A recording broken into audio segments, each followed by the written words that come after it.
Hello বন্ধুরা, good morning. Papai Sonai lifestyle ব্লগে তোমাদের অনেক স্বাগতম আর অনেক ভালোবাসা জানিয়ে আজকের ব্লগটা শুরু করছি। আজকে 12ই জুলাই শুক্রবার, আর এখন বাজে সকাল 7টা থেকে 7:30টার মতন।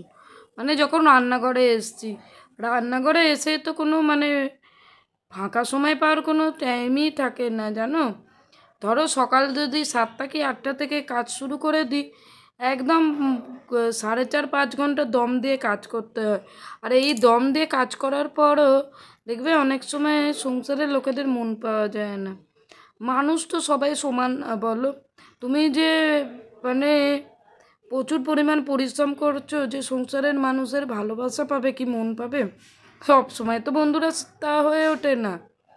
সংসার হচ্ছে, সংসারটাকে তুমি উজাড় করে দেবে কিন্তু ফলের আশা করবে না। আমরা যে হাউসওয়াইফরা, আমরাও কিন্তু সকাল থেকে কম পরিশ্রম করি না। একজন পুরুষ মানুষ বা যারা যে সমস্ত মহিলারা বাইরে বেরোয় তারাও যেমন পরিশ্রম করে, আমাদেরও পরিশ্রম কিন্তু কোনো অংশে কম হয় না। শুধু যে সংসারের কাজে কোনো পেমেন্ট নেই, এটাই হচ্ছে তোমার তফাৎ। আমাদেরও সংসারের কাজ করতে করতে মন খারাপ হয়, মুড অফ হয়, কিন্তু সেটা কেউ বুঝতে চায় না বা পারে না। সবাই ভাবে আমরা যেহেতু সংসারে আছি বা বাড়িতে থাকি সেহেতু সবসময় আমাদের মুড থাকবে রিফ্রেশ, কিন্তু সব সময় তো বন্ধুরা রিফ্রেশ মুড নাও থাকতে পারে, বলো না। অনেক সময় অনেক কারণে মন খারাপ হতে পারে বা মনে অনেক রকম চিন্তা ভাবনা আসতে পারে, কিন্তু সংসারে হাসি মুখে সব করতে হবে। তোমার মনে যত দুঃখ কষ্ট থাকুক না কেন, কাউকে বুঝতে দিলে হবে না। আর কথায় কথায় সংসারে উত্তর করা বা নিজের রাগ প্রকাশ করা চলবে না।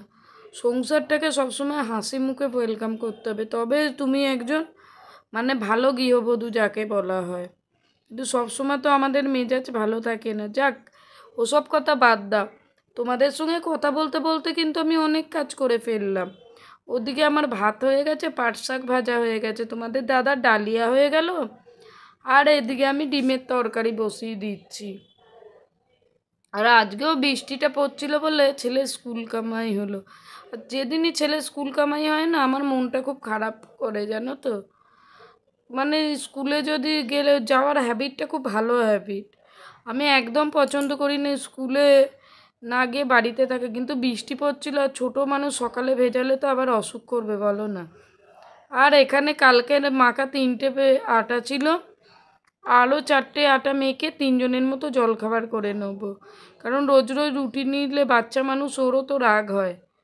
চলো তাহলে করে নি। বললাম না, এত পরিশ্রম করি, এক এক সময় কারোরই যেন মন পাই না। কি আর করব বলো, কিছু করারও নেই। দেখো আমার অবস্থা, জুতো সেলাই থেকে চণ্ডীপাঠ পর্যন্ত সমস্ত কিছু করতে হয়, বুঝলে বন্ধুরা। এই যে বালিশগুলো ফেটে গেছে, বালিশে একদম তুলো বেরিয়ে যাচ্ছে। আর সবসময় তো মানুষের কাছে সত্যি কথা বলতে, আমি একটুখানি উচিত কথা বা ছেড়ে কথা বলতে ভালোবাসি। টাকা পয়সাও থাকে না যে জিনিসগুলোকে রিপেয়ারিং করবে। আর আমি কি বলতো, যখনই বালিশ ফেটে যেত তার উপর দিয়ে একটা কভার লাগিয়ে সেলাই করে দিতাম। ওই জন্য যাই করছি, প্রচুর কভার বেরোচ্ছে যেন, ছিঁড়েও গেছে। আর সুযোগ সুবিধা বুঝে তোমাদের দাদাকে দিয়ে কটা বালিশের মাপ করে টিকেন কাটিয়ে একবারে সেলাই করে এনেছি। বললাম না, সবসময় তো সময় সুযোগ হয় না। হাতে কটা টাকা পয়সা ছিল বলে একদম টিকেন করে এনেছি, আমি বালিশ করে নেব। কারণ হচ্ছে যদি লোক ডেকে করাই অনেকগুলো টাকা পয়সা দিতে হবে। আমাদের মতো নিম্ন মধ্যবিত্ত পরিবারে তো সবসময় খরচা করা সম্ভব নয়। দেখা যাক বালিশগুলো তৈরি করি কেমন হয়, আশা করছি ভালো হবে। কারণ আমার মন প্রাণ ভালোবাসা সমস্ত কিছু দিয়ে আমি কিন্তু বালিশটাকে তৈরি করছি বন্ধুরা। ওদিকে কিন্তু আমার প্রচণ্ড কাজ পড়ে আছে, সমস্ত কাজ ফেলে আমি চলে এসেছি এদিকে এই কাজটা করতে। সমস্ত কাজই ইম্পর্টেন্ট, কিন্তু আমরা যারা হাউসওয়াইফ তারা জানি, জুতো সেলাই থেকে চণ্ডীপাঠ সমস্ত কাজই সংসারে ইম্পর্টেন্ট। এই কাজটা যে ইম্পর্টেন্ট নয় এইটা কিন্তু নয়।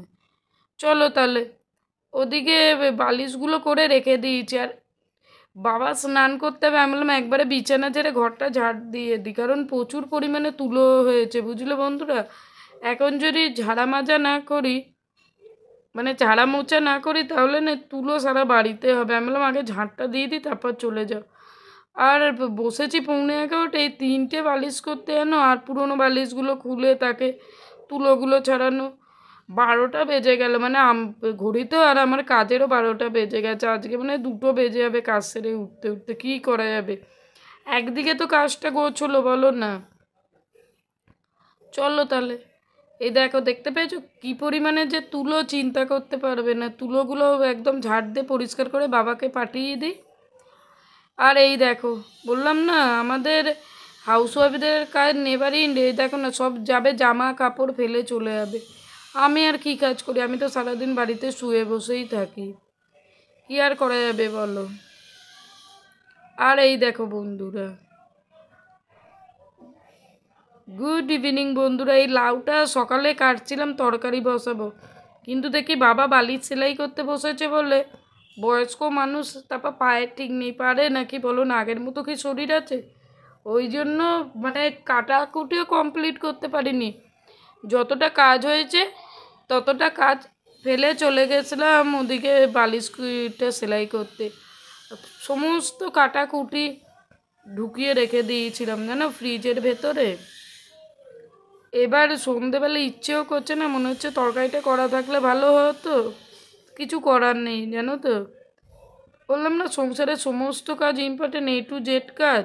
আর ওদিকে তরকারি বসে এদিকে রুটিটা করছে, আবার নতুন ডিউটি হয়েছে ডালিয়া তৈরি করা। বললাম না সংসারের কাজ নেভার এন্ড যাকে বলে। আর এদিকে একবার করে রান্না করছে, একবার করে তরকারিটা নাড়াচাড়া করে দিচ্ছি। আর লাউয়ের তরকারি তো জলটা একদম টেনে গেছে বুঝলে তো বন্ধুরা, কিন্তু জলটা টেনে গেলে তো শুকিয়ে যাবে, কিছু করার নেই। ওই জন্য একটু জল দিয়ে দিলাম। খুব কচি লাউ তো না, তাও তো আমি আজ বাড়িয়ে কমিয়ে করি, কী আর করা যাবে বলো। আর এদিকে চলো রুটিগুলো কমপ্লিট করি, আর তোমাদের দাদার ডালিয়াটাও বসিয়ে দেবো। বাড়িতে তো সাহায্য করার কেউ নেই, কাজের যেন একদম শেষ নেই। আর অ্যাডলাস মানে রান্না করে ছেলেকে পরিয়ে জামা ছেড়ে একদম খাওয়া দাওয়া কমপ্লিট চলে যাচ্ছি শুতে। তার আগে দুটো চুল বেঁধে নিচ্ছি। আমার একজন ভিউয়ার্স বন্ধু বলেছে আমাকে যে দিদিভাই দুটো চুল বেঁধে বাইরে বেরিয়ে ব্লগ করো। তোমাকে বন্ধু একটাই কথা বলছি, সবসময় তো আমি বাইরে বেরোই না। নেক্সট বার যখন বাইরে বেরোবো আমি অবশ্যই চেষ্টা করব তোমার কথা অনুযায়ী দুটো বিনুনি করতে। তুমি কিছু মনে করো না, আমার পাশে থেকো, আমাকে এইভাবে ভালোবেসো, আমাকে সাপোর্ট করো, এটাই তোমার কাছে বলার। আর আজকে কিন্তু দুটো চুল বাঁধার ইচ্ছে ছিল না, তুমি যেহেতু সমস্ত ভিডিও আমাকে লিখছো, আমার খুব খারাপ লাগছে। তোমার আবদারটা আমি রাখতে পারছি না, ওই জন্য তোমার জন্যই স্পেশালি চুলটা বাঁধলাম। ভালো থেকো, সুস্থ থেকো, মন প্রাণ থেকে চাই।